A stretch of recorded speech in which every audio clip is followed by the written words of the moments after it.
Македонските власти штанцаат закони и на тоа се сведуваат реформите во земјава, наместо да се стори се за тие да бидат имплементирани. Европската Унија пак поминува собствен процес на реформи за кои ние нема да бидеме прашани, но можеме во меѓувреме суштински да се промениме во насока кон постигнување на европските стандарди.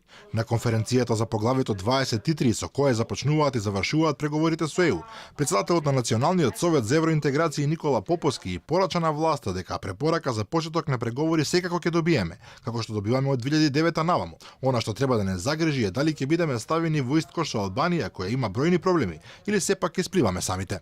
Нема никаква логика денес да стравуваме ние зашто ќе пишува во извештај. Ако од 2009 година сме имале препорака за почеток на преговори, не може во 2019 по ниту еден параметар Македонија да нема препорака за почеток на преговори. Не треба да славиме за тоа, затоа што ако некој го продава тоа дека еве сега завршивме работа, добивме препорака, сме добиле не знам колку пати препорака и тоа не резултирало во крајниот резултат, односно одлука на Совет.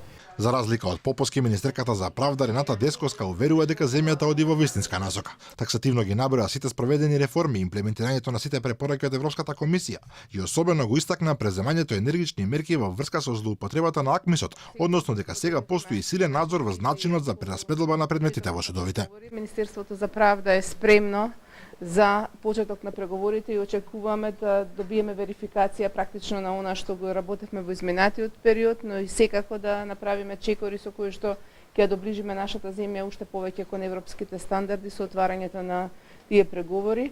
Шефот на техничкиот преговарачки тим Бојан Маричич оптимистично порача дека власта во целост е подготвена за почеток на преговорите, додавајќи дека идеално би било веќе летово да добиеме политички сигнал, а веќе од следната година и да ги отвориме првите поглави од преговорите.